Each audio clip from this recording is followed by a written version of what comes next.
অসমত অসমীয়াৰে হাৰাশাস্তি সি লাজ লাগিব লগা কথা ৰে অসমৰ ভাষা আন্দোলনত যদি মিয়া মুছলমান সকলে আমাৰ অসমীয়া ভাষাটোক সমৰ্থন নকৰিলেহেঁতেন তেতিয়া আমি এই কৈ থকা চেনেহৰ অসমীয়া ভাষাটোৰ ঠাইত বাংলা ভাষা হ'লহেঁতেন। এয়া হৈছে অসমীয়া মিয়া মুছলমান সকলৰ অসমীয়া ভাষাৰ ক্ষেত্ৰত অৱদান। অসমীয়া হৈ অসমীয়া মানুহক চিনিব পৰা নাই, খুবেই দুৰ্ভাগ্যজনক কথা। অসমত কেইবাদিন ধৰি এনেকুৱা পৰিস্থিতি চলিছে, হিন্দু মুছলিম বাংলাদেশীৰ নামত কিমান ষড়যন্ত্ৰ, এটাৰ পিছত এটা, কিন্তু টাৰ্গেট এটাই মিয়া। একাংশৰ মতে যে মিয়া মুছলমানৰ অৱদান কি, একাংশৰ বহুতেই প্ৰশ্ন কৰি থাকে যে মিয়াৰ অৱদান কি।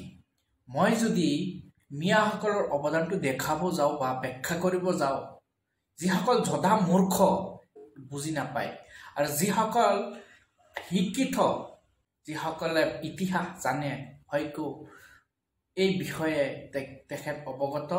আৰু মিয়া মুছলমানৰ অৱদান কি এটা উদাহৰণ মই দিছোঁ যে ভাৰতবৰ্ষ যেতিয়া স্বাধীন হৈছিল, ইণ্ডিয়া গেটত গৈ চাহ যে মুছলমান মিয়াসকলৰ কেইজনৰ নাম লিখা আছে। আৰু তো বেলেগ আছে, তাৰ এটা এক্সাম্পল দিছোঁ।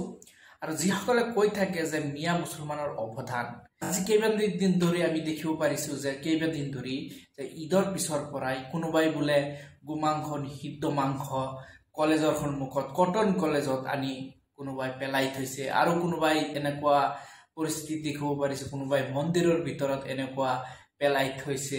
যিসকলে এনেকুৱা কৰ্ম কৰিছে, এনেকুৱা ঘটনা ঘটাইছে যে মন্দিৰৰ ভিতৰত মাংস পেলাইছে, ধুবুৰী বৰপেটা সেই অঞ্চলতো এনেকুৱা এটা, তাত কি হৈছে, আৰক্ষীৰ তদন্তত এজনী হিন্দু মহিলাও ধৰা পৰিছে যে গোমাংস মন্দিৰত পেলাইছিল, তেনেকুৱা বাতৰিও প্ৰকাশ পাইছে।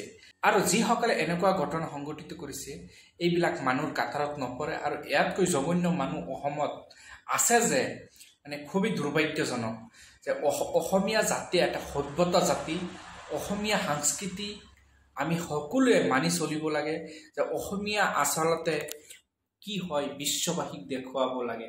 কিন্তু বৰ্তমান এনেকুৱা এটা পৰিস্থিতি আমি দেখিব পাৰিছোঁ যে ৰাজনীতিৰ নামত, ৰাজনীতি যে মানুহে ইমান তললৈ মানুহ নামিব পাৰে, আচৰিত কথা। আজি ৰাজনীতিৰ কাৰণে আজি চাওক কিমান এটা সংঘাত সৃষ্টি কৰি একাংশ মানুহে এনেকুৱা পৰিস্থিতি সংঘটিত কৰিবলৈ উঠি পৰি লাগিছে।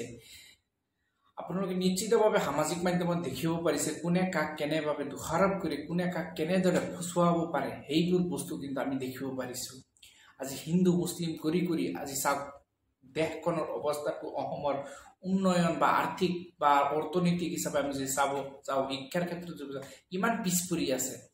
আমি যদি এতিয়াও হিন্দু মুছলিম কৈ আজি এনেকৈ সময়বোৰ আমি বেকাৰ কৰি দিওঁ, আমাৰ শিক্ষা ব্যৱস্থা বা অৰ্থনৈতিক ব্যৱস্থা বা আৰ্থিক ব্যৱস্থা যিমান নিবনুৱা সমস্যা, এইবোৰ কিন্তু আগবাঢ়িবলৈ বহুত মানে পিছ পৰি থাকিব।